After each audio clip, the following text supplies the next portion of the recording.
I don't own gold because I think it might go from $1,950 an ounce to $2,100 an ounce. I don't care about that. That's absolutely irrelevant to me. For that kind of money, I'd rather stick in banking, a business I know. I buy gold because I'm afraid that because of quantitative easing and debt and deficits and negative real interest rates, that the price of gold measured in nominal terms, which is to say US dollar terms, goes to $6,000 or $7,000 or $8,000. And by the way, I'm not looking forward to that. The set of circumstances that would cause the gold price to go to $8,000 would be very hard on the rest of my lifestyle, which is really good. Analysts predict a potential gold increase of 10 to 15% in 2023, with some suggesting a rise of nearly $200 per ounce. Additionally, there are forecasts for a moderate increase in 2024, while the global gold jewelry market is expected to surpass $300 billion by 2030. RickRule currently holds the position of president and CEO at Sprott US Holdings Inc, where he plays a key leadership role. RickRule shows concern about economic factors propelling gold to $8,000, while emphasizing his gold ownership for stability rather than short-term gains. Gold remains stable rather than declining over time. Gold, unaffected by currency devaluation from inflation, serves as a valuable hedge, maintaining purchasing power during economic uncertainty. Despite occasional skepticism, Rick's personal investment in gold reflects a commitment to it as insurance, not just a profit source. The more portfolio insurance you need, aka the less risk you can take on, higher levels of gold could be used in your portfolio as a potential hedge against that risk. Encouraging speculators in the current phase, he underscored the influence of gold, while suggests to focus on silver stocks. Data from the Silver Institute shows that only 27% of silver comes from mines where the metal is the primary source of revenue. This means for 73% of projects, the revenues and associated stock performance will also be influenced by the prices of other commodities mined. 66.67% of silver stocks rated by analysts are a buy right now. On average, analysts expect silver stocks to rise by 92.75% over the next year. Now, we present the clips of RickRule's insights from his recent interview with Paradigm Press. Before we continue to delve into this discussion, please subscribe to our channel and activate the bell icon for timely updates. I need to disclose, first of all, that although I make fun of gold bugs, I am one. Yeah, sure. And I've been in the gold business for a very long time. And about 2 or 3 years out of every 10, it makes me an absolutely unbelievable amount of money. And for 6 or 7 years out of 10, it tortures me. Having been in this market for damn near 50 years, I've come to tolerate it for what it is. I do believe that a sea change is coming in the gold price, which is not something I've believed in for a long time. I also need to tell you that I own gold now. I began buying gold about the year 2000. A financial planner would look at me and say, "You're the largest shareholder of Sprott, a brand name for precious metals. You don't need to own gold. If the gold price goes up, you're going to do stupidly well over there." But I own gold anyway because it allows me to sleep nights and stay calm. I didn't buy gold because I thought the gold price was going to go up. I had other speculations. I bought gold as insurance. I bought it as good liquidity. And when people say to me, "Well, the gold price has gone nowhere. When is the gold price going to go up?" I say, "Well, I bought gold for $255, $260 an ounce in 2000. It's almost $2,000 now. So when you ask me when the gold price is going to go up, I have to say to you, the year 2000. 20 Thanks years to ago. Gordon Brown, right? Yeah. What do you want? I mean, you've seen what, a 7-fold, 8-fold increase in the price of gold, and somebody's asking me when it's going to go up? That's funny. I see silver as an insurance asset, like I do gold. I see it as a speculative asset. Right. And Okay. in my experience, a precious metals market is led off by gold. It's led off by the fear buyer. Right. Okay. Once the momentum has been established, once the narrative has been common, silver moves further and it moves faster. But that happens in the middle of the market, and the market hasn't started yet. This is probably a good time for speculators to focus on silver stocks because they have no competition.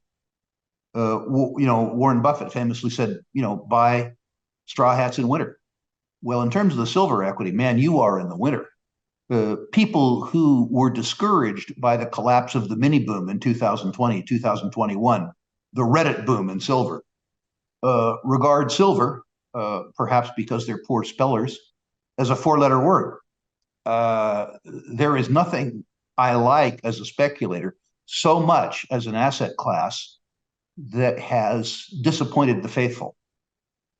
And silver describes it very well. My friend Doug Casey, who is an excellent historical chronicler of the silver markets, observed that the combined market capitalization of the viable silver companies, including the few viable juniors in the world, is so small that when the generalist money invades that space, the market cap can't contain the money that comes in. Mm-hmm. He colorfully describes the outcome as attempting to siphon Hoover Dam through a garden hose. I'll give you a few historical examples. In the great 1970 silver bull market, which I don't think will ever be repeated, the price of Coeur d'Alene mines advanced from 10 cents a share to $65 a share, unfortunately without me. Going forward, however, to the silver bull market of the early part of the decade of the 90s, we were part of constructing both Silver Standard and Pan American.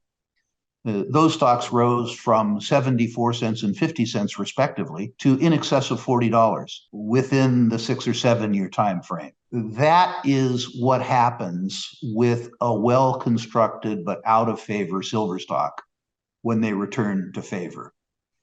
That doesn't mean that with visions of those, sugar plums in your mind, that you put your whole net worth into speculative silver stocks. It means that you put 2.5% or 3% of your portfolio into them in hopes that they become 30 or 40% of your portfolio. During the interview, RickRule identified parallels between the 1970s and today, suggesting a potential shift in declining interest rates and a strong U.S. dollar. The inflation rate in 1970 was 5.72%. The current inflation rate compared to last year is now 3.24%. If this number holds, $100 today will be equivalent in buying power to $103.24 next year. The current inflation rate page gives more detail on the latest inflation rates. As the U.S. dollar reverses course from last year's strength, the stage is now set for gold to break out of a long-term base. Gold could very well be in store for a period of outperformance, similar to the 2001 to 2011 decade. RickRule is optimistic about gold mining companies, noting positive changes in investor expectations and improved industrial conditions.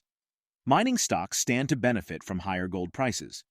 The Zacks Mining Gold Industry Group currently ranks in the top 32% out of approximately 250 industries.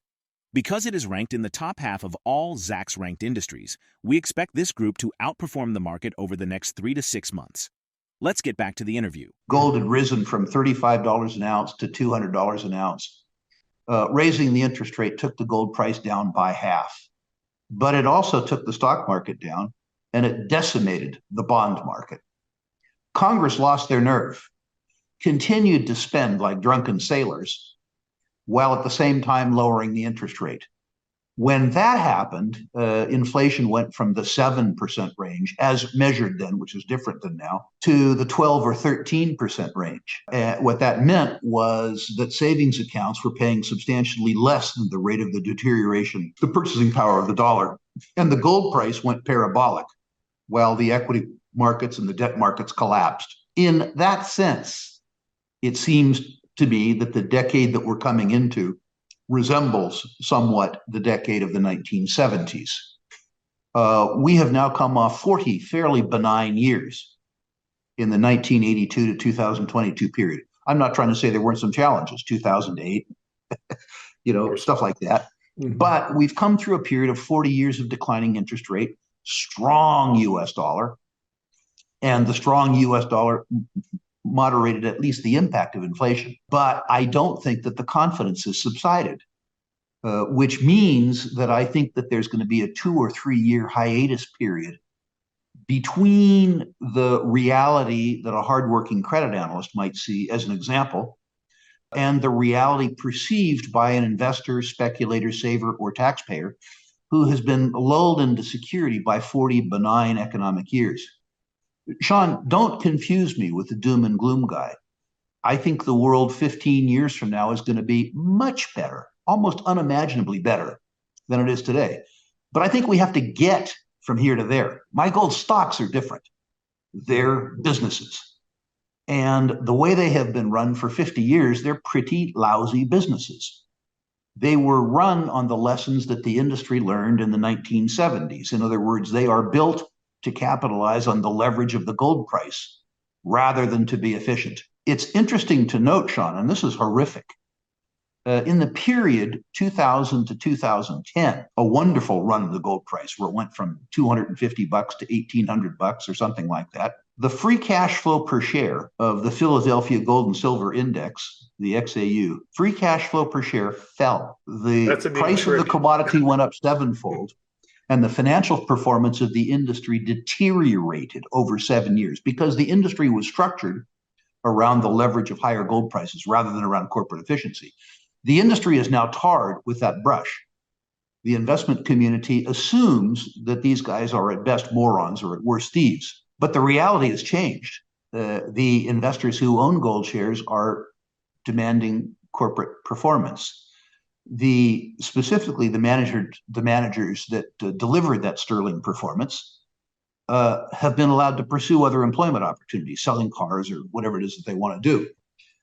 So the industry is in better shape, frankly, now than it was then. The industry has other challenges, but the other thing is that the industry is no longer priced for perfection. It was common to see gold mining companies priced at 1.8 to 2 times the net present value of their future cash flows at the then prevailing commodity prices. You're seeing them now priced at 0.8 or 0.9 times the net present value of the future cash flows at today's gold prices. And I think gold prices go up. When does this happen? I have no earthly idea. I really, really, really don't. But it is relatively simple for me to find 6 senior gold mining companies that I think are reasonably priced using objective measures and stupidly priced if, unfortunately, I'm right about the direction of the gold price. And I agree with you. The industry is hated. And I love that. Following the economic concerns pushing gold to $8,000, its role as a stability anchor and hedge against uncertainty remains. With a positive outlook for gold, driven by the anticipation of price increases and optimism in the mining industry, it's wise to assess how these circumstances may shape your investment strategy. How do you envision integrating gold into your investment strategy amid these evolving dynamics? Share your thoughts in the comment section below. If you find this video informative, don't forget to support our channel and turn on notifications to stay informed about our latest videos. See you in the next video.